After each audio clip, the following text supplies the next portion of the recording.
Ever stop and think about what happens to your old phone, your old laptop, that TV from college? Well, we all create these huge mountains of electronic waste. But what you probably don't know is that hidden inside that junk pile is this fascinating multi-billion-dollar accounting mystery, a puzzle that completely stumped experts all across the continent. So let's dive in and unravel it. Okay, so here's the mystery in a nutshell. A company sells a TV way back in 2001. Today, that TV is basically a plastic box of obsolete junk. The question is, who should have to pay to recycle it? Should it be the original company that made it? Or maybe the tech giants that are dominating the market today? This simple question, it turns out, created a massive headache for accountants and regulators all over Europe. You see, the problem got so big that the European Union had to step in. They were facing this absolute tidal wave of what's officially and kind of awkwardly called waste electrical and electronic equipment. So to get a handle on it, they created this sweeping new rule called the WEEE directive. And to tackle this huge problem, the directive basically sliced time in two. Anything sold after August 13, 2005 was called new waste, and the recycling rules for that were pretty clear. But our mystery, the real puzzle, lies in the other category, historical waste.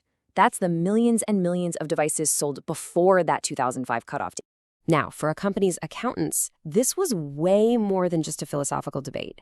They had to figure out if their company needed to put aside billions, literally billions of dollars to pay for this massive cleanup. But to do that, they had to answer one very specific, very technical question first. And that one crucial question all boils down to a single accounting term. It's called the obligating event. Honestly, understanding this one little phrase is the key to solving the entire puzzle. So, what is an obligating event? Well, think of it as the specific moment in the past that triggers a responsibility you have today. It's the point of no return. It's the event that turns a potential future cost into a current liability that a company absolutely, positively has to account for on its books. And the official accounting standards are super clear about this. They say the obligation has to come from a past event that exists independently of an entity's future actions. Okay, what does that mean in plain English? It means the company is already on the hook. They can't get out of it just by deciding to change their business plan tomorrow. The trigger is locked firmly in the past. All right, so this kicked off a huge investigation. Accountants basically had to become detectives, sifting through all the evidence to pinpoint that exact moment, that single obligating event that would unleash this massive financial responsibility. And pretty quickly, three main suspects emerged. Was the trigger, the original act of making or selling the old TV? Or was it just being an active player in the electronics market today? Or maybe was the obligation only really triggered when a company actually spent the money to clean up the waste? Now, suspect number one seems like the most obvious answer, right? It's just common sense. You made the mess, you clean it up. The company that sold that TV way back in the day should be on the hook for it forever. It's a really straightforward, intuitive argument. Then you have the argument for the other end of the timeline. Suspect number three. This idea says there's no real, concrete obligation until cash actually leaves the company's bank account to pay for recycling. Before that happens, it's all just a potential future cost, not a current one.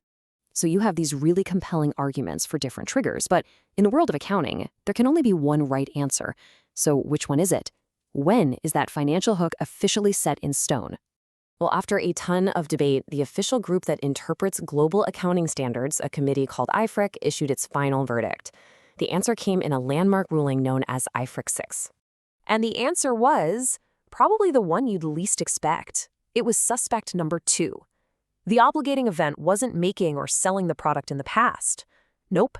It was the simple act of participating in the electronics market today.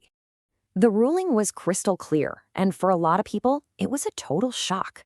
It says, and I'm quoting here, that a liability does not arise as the products are manufactured or sold. This completely threw out that simple, you made it, you own it, logic. So why? Why this incredibly counterintuitive answer? Well, it turns out the logic behind it is actually pretty elegant, and it has these huge implications for how we think about corporate responsibility. Here's the absolute best way to understand it.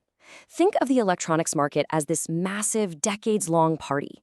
The ruling says that the companies who are still at the party, the ones still selling stuff and making a profit today, are the ones responsible for cleaning up the entire mess, even the mess left behind by guests who went home years ago, like companies that don't even exist anymore. You see, the financial responsibility isn't a punishment for something a company did in the past. It's more like the price of admission for getting the benefits of being in the market right now.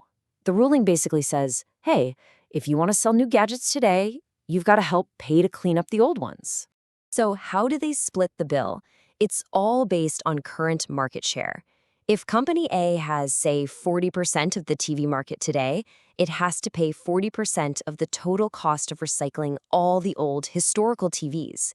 It doesn't even matter who originally made them. The language in the directive is super precise. It says the costs are shared based on each company's respective share of the market. In other words, your success today determines your slice of this collective historical responsibility.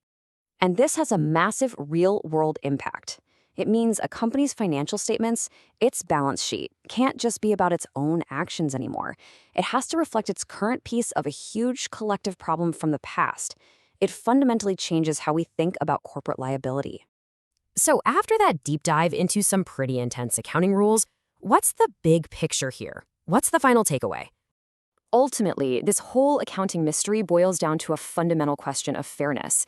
Is it better to hold a company responsible for what it did in the past, or for what it's doing and profiting from in the present? When it comes to all that historical e-waste, the world of accounting has given a very clear and very definitive answer. And it's an answer that shapes the financial reality for every single electronics company operating in Europe today.